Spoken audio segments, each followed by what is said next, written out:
Good afternoon! Welcome to Pond Boy's Angling Adventures, the multi-species fishing show. This is a traveling fishing show because I'm always on the road. So, instead of sitting in traffic talking to myself, I'll talk to you guys. So, today's sponsor is from Beardhead. Now, if you don't know what a Beardhead is, take a really good top-to-length stocking hat and replace it with the bottom part as a beard. Instead of using like a neoprene face mask or bandana or, scarf or whatever, the part that covers your face is shaped like a beard, and they have all kinds. They have like these giant barbarian beards, these little stubble beards, these like curly hippie beards, straight beards, and they're all interchangeable, and they have all different kinds of hats. For example, my favorite, which is I use every winter ice fishing, is called the Trapper, and this thing totally wraps around your head, and you got this big beard in front of it. The thing is awesome on the coldest days, and you got, hats that are good on just cold days and stuff just for like football games. They sell them for women and kids, and they're actually fantastic. It's at beardhead.com, and if you haven't looked at them, you should. You got to be a certain kind of person to be able to wear one of these. I mean, you have to be pretty convenient in who you are as a person. Because, you got to have fun with yourself. You got to have a sense of humor. And I like wearing it. Everywhere I go, people ask me where I got it, how'd you get it. The kids love it. And I really do enjoy it. And they actually work really well as opposed to looking really cool. So, it's beardhead.com. Now, the last show that we talked about was we were talking about, kayak fishing and casting for salmon. And then we talked about, casting and fishing. Well, I replayed an older DuPage angler podcast about river and casting for salmon. But in a much earlier show, we talked about carp. So we've talked about carp. We talked about kayaking. So what I wanted to do is I wanted to talk about what I've been doing pretty much most of this season. Now, most seasons, I usually fish for everything. A lot. One day for bass, one day for crappie, then I'm out for cats, then I'm out for carp, then I'm out for gills, and then, it doesn't matter. Somebody says, let's go try here, we'll go there, then we'll go for pike, then we'll be going for walleyes. Well, a couple years ago, 2 seasons ago, me and JC Crappie, Chinsum Choi, we wanted to be towed on our kayaks, and we didn't have access to Lake Michigan at the time. We were still fairly, we still hadn't really caught any real big fish in our kayaks yet, and we really wanted to get towed. And being towed is, if you don't own a kayak, is where fish actually pulls you around. So I'm like, let's go for carp. I got carp fish from shore, a few times a year, and that year it's doing fairly well. And he's like, okay, so we went to this old farm pond, which we still go to, and there was I think it was Memorial Day weekend, so 3 days in a row we did this. We caught between 20 and 30 fish. They were just towing us around like trolling motors, and it was awesome. And we became full-fledged adrenaline junkies. Having these fish that just, the power and strength of them. I've said this before. I love bass. They're acrobatic, and, I love outsmarting them and all that. But the carp just fight so much harder. And then we went from lakes to rivers. And, I heard guys saying stuff about, river bass being stronger than lake bass. Well, the only smallmouth we have in our area, out of most lakes anyway, almost all lakes, is largemouth. So I didn't have anything to compare the smallmouth in rivers to smallmouth in lakes, so I just thought, whatever. These guys are river bass are stronger, whatever.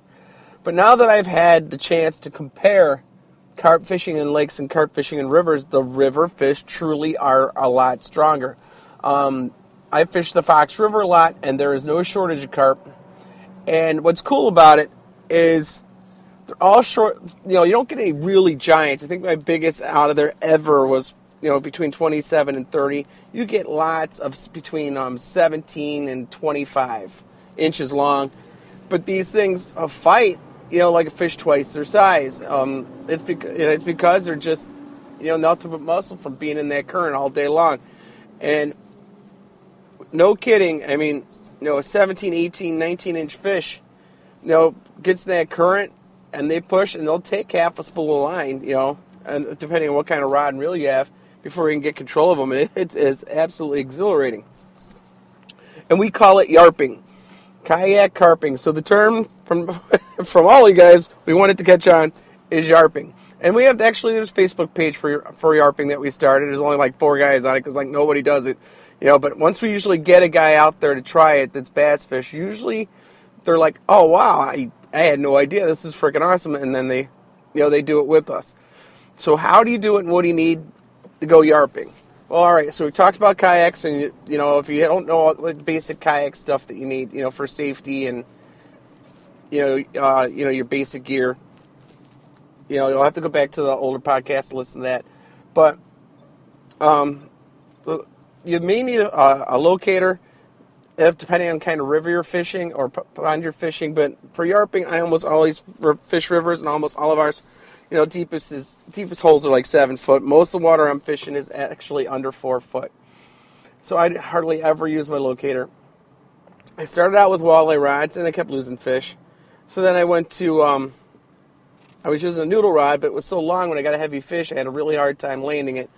So then I bought these float and fly rods that are 8.6 from Bass Pro, that are just a perfect length, and they got a nice whippy end so I can feel smaller fish, and I got the length to control bigger fish. And I started out with 6 or 8 pound test, and I'd hook a real big one in the current, and I'd lose it, and it happened a little more often.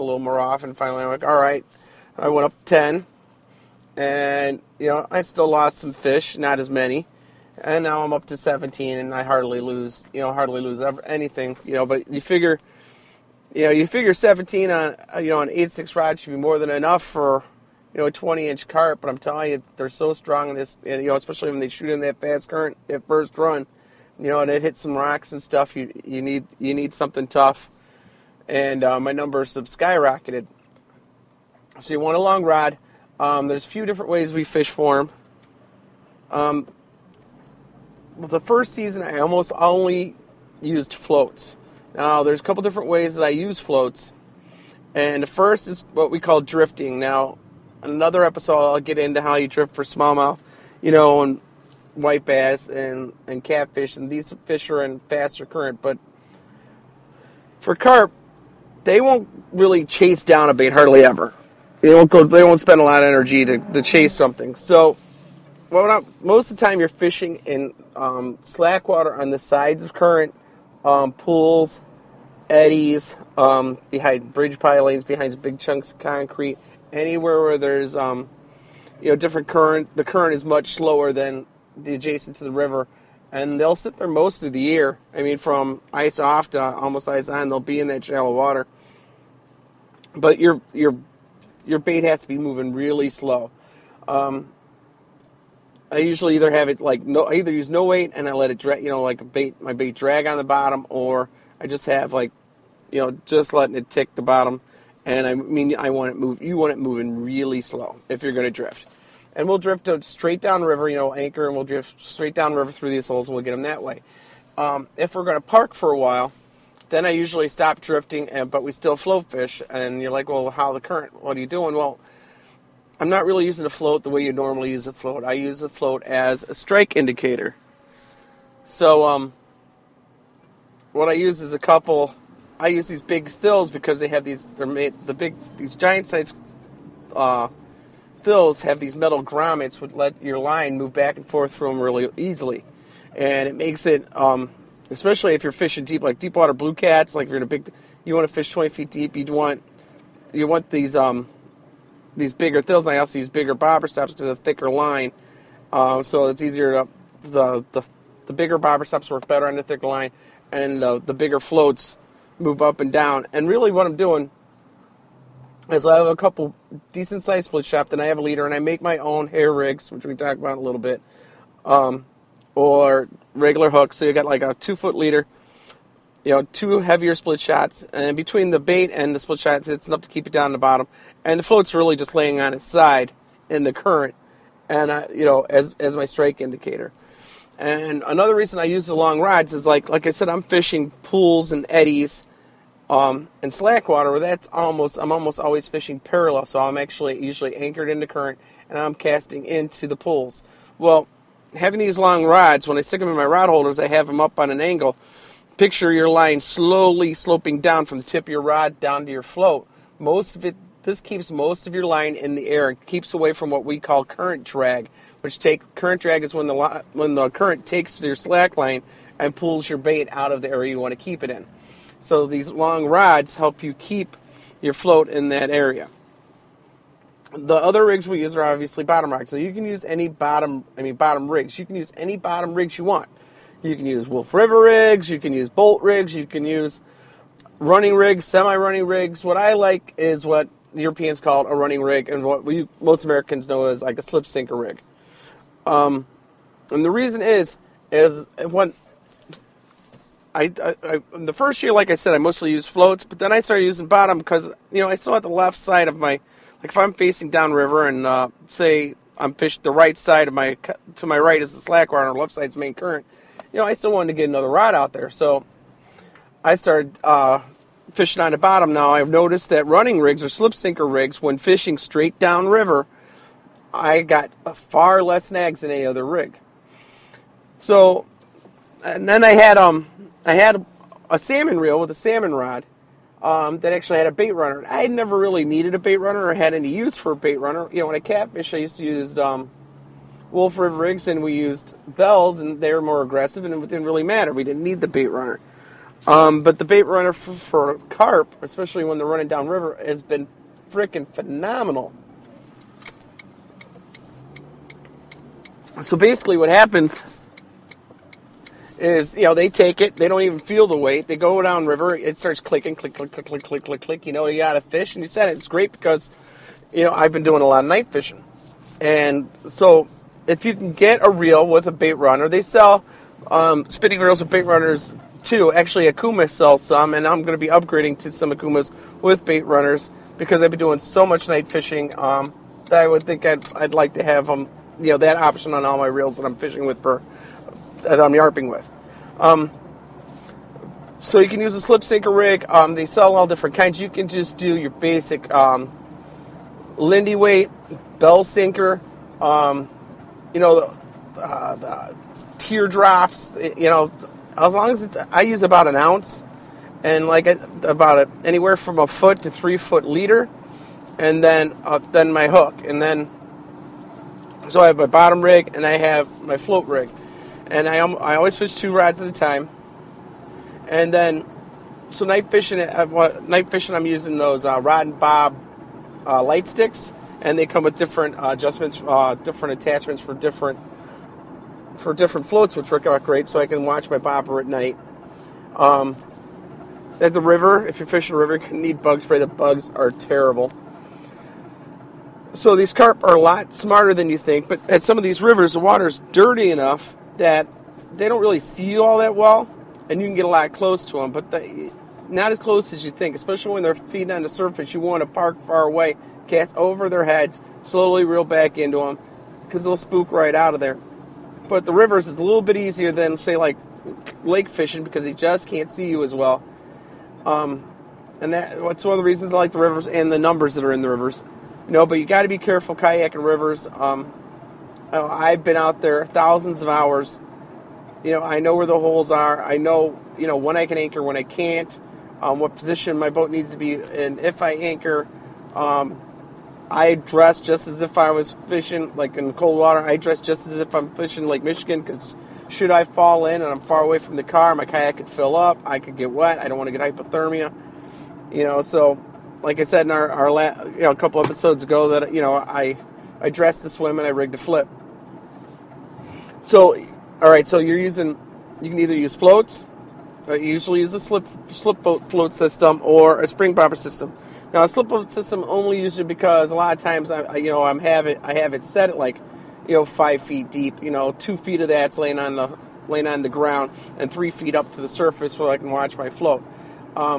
If I'm drifting and it's shallow, then I'm using spring floats or steelhead floats, and that way if my line breaks, I don't lose my float. That's the bad part about using slip floats. So what size hooks do I use? I always used to use 4 and 6 octopus hooks or specialist hooks from Raven. I just recently started buying barbless carp hooks. JC Crappie's bought some, and he said, "Here, try these." I'm always worried about barbless. Barbless, I'll be losing fish. I need that barb. And the truth is, you don't. I always thought, man, I don't care what they say. They have no barb on there. They get a little bit of slack, they're gone. Nah. These barbless hooks don't work the way you picture in your head, and they really hold the fish on well. So I use size 4 and size 6 barbless carp hooks. And then these, I use a few different kinds of baits. The first two are your standard that we've talked about. I use corn. I flavor my corn. Go to your local grocery store. Go into the spice department, and you'll see extracts. Root beer, caramel, strawberry, raspberry. And I soak all my corn in extracts. You'll catch fish without soaking it. I just catch more with it. So I flavor my corn. And then what I do for the corn is you can do one of two things. They sell this stuff called pop-up corn, which looks like a regular piece of corn except it floats. And some Europeans might get mad at me for saying about this method because they don't think it's safe. But you could take a dollar store yellow pair of flip-flops and cut little square pieces of foam out. Now you put these on first before you put it on your corn, and it'll actually float up. I've never had a carp actually eat the foam yet, and I've been doing it for probably a whole season now, over 200 and something carp, and I haven't had one swallow the foam. So that works out really well. And what I do, if I'm not using a hair rig, I take the foam, I put it above above the hook. I strand 4 kernels of corn above the hook, and then I fill up the hook. The next thing I do, especially in summer months and early fall, bread works awesome at the river. Not all year. You're going to find out that your baits go in streaks. We were calling it the cornless season. First half of the year, I couldn't get a bunch. Then we had like 2 weeks where we couldn't catch anything but on corn. But the bread works out great. I found out recently that Walgreens sells Wonder. I think they're still calling it Wonder. Well, they're calling it Hostess white bread, but basically it's, and I've now, I always thought it was the softest, but since Hostess was gone, I've been using Walmart bread and butternut and whatever. But when I got the Hostess bread and I use it, it is so soft. It's like, it's just like a woman's tush, man. It's, Anyway, so it works great. So wonder if you can get it, or Hostess bread, but any white bread. And you can take the white part, you're going to knead it like dough. And I usually have the point of the hook where I can just kind of feel it with my thumb. And you want to give it a solid 3 count. You're going to, and carp, if you haven't fished for carp, and you're going to go try this, they don't always just pick it up and go. A lot of times you're going to see them bump, and they'll come back, they'll pick it up, play with it, they'll start their run, they'll drop it. They'll pick it up, they'll drop it. And what they're doing is they're tasting it. Carp have little taste buds on, that actually stick out from their lips. You can't see them, they're microscopic. And the barbels on the side are little feeler things that just helps them smell and determine whether something's edible. And then they actually have taste buds. And because they have taste buds is the reason why they eat so many of the flavors and foods, the sweet and sour stuff that we like. And they even have, I think they have taste buds even on their fins. That helps them find worms and stuff on the bottom. So another thing I fish with is dough baits. Most of mine are based with mostly bread and flour. 6 pieces of bread, a cup of flour, and then a lot of times I'll add maybe a half a can of corn, and that's my base for all my dough baits. And the rest is all I add. I add different flavorings. I'm always trying new things. Like I tried drink enhancer to try to flavor one of my baits. I've only gotten one hit on it yet, so I don't know if that's going to work. I was eyeballing blackberry jelly. I was wondering, I wonder if I can get that in a dough bait and still make it, where it's not too sticky. But I just make different flavored dough baits, and then, if you go online, you can find all the carp baits you want. The other thing I use is boilies, except mine aren't rock hard like European boilies. Europeans spend a lot of time, a lot more hours, sometimes days at a time out fishing, and their boilies are meant to last quite some time. Us as Americans, we go out for a couple hours, 2-3 hours here and there, a lot. And our baits don't need to be that strong. So what I did is I make my own boilies. The only thing I really use is a boilie preserver. That just helps it, helps my baits. I put that in my dough baits and stuff too, and that just helps it stay fresh for 3 to 5 weeks. So I use corn, bread, dough baits, boilies. And the last thing that I use is chickpeas. Chickpeas are not, you have to use them on a hair rig, and the hair rig is a line that comes down with a little loop on it from your hook, and you have this what's called a baiting needle, and you put this needle through the bait, and you pull the line, this rig, this hair that comes off your line through the bait, and then you use the stop, and your bait's hanging separate from your hook. And chickpeas, that's how you fish chickpeas. Well, chickpeas, really easy to make. You buy them in, I think it's the Spanish section. You can get a bag of them for like $1 or something. You let them soak in whatever flavor you want for 24 hours.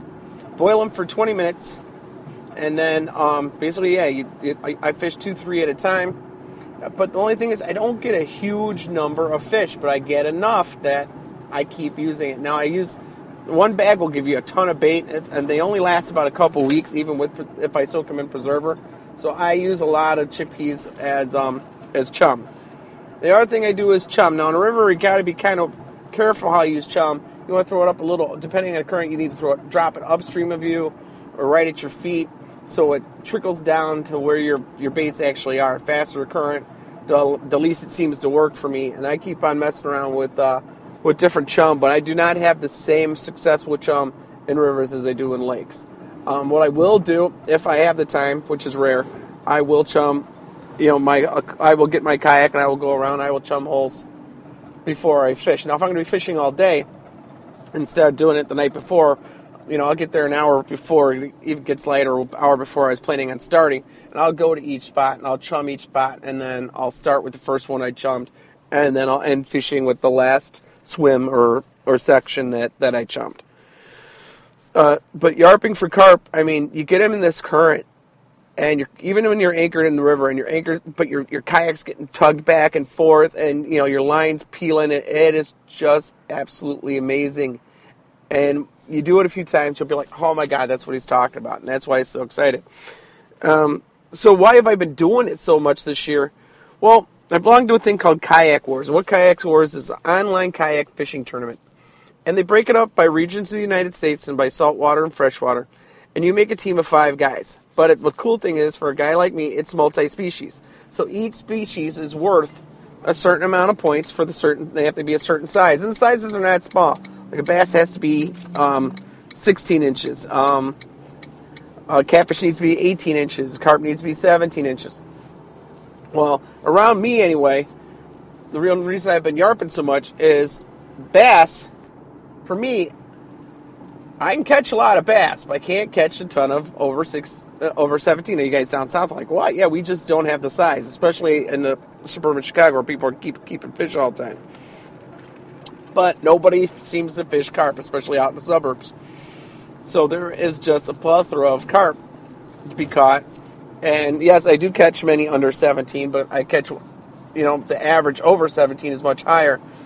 So the point is to get as many points as you can, or as many fish as you can, pie team, and the team with the most points wins. And, I think the prizes could be better for Kayak Wars. They have sponsors that you have to win everything, like beat everybody in the entire world in order to win anything. I'm on a team called Trout Mafia, and I'm with 4 guys that mainly fish salmon, and one guy, and there's a couple guys that go for walleye and northern and stuff. But they needed somebody out here by me that can fish for everything else, especially when water's bad and they can't get on there. So I'm kind of like the cleanup batter, except my fish aren't worth as much as theirs. But I really have to work my butt off. And this year, I made a promise to these guys; they wanted to win it. So I put in all my time into getting points for this, and I've been doing it by yarping, and it has been a blast. So yeah, yarping, kayak, carp fishing. I think you should try it. I think you'll have a really good time. Have any questions? You can just look up Pond Boy Fishing. You can find my blog. You can find me on Facebook, Gmail, Pinterest, you name it. Look it up. Look up the Yarpin page on Facebook. Search Yarping. We got a few videos out there. You can see what it's like. And have a great night. And don't forget to try Beard Head, especially as it's getting cold. These things are pretty darn awesome. Have a great night, everyone.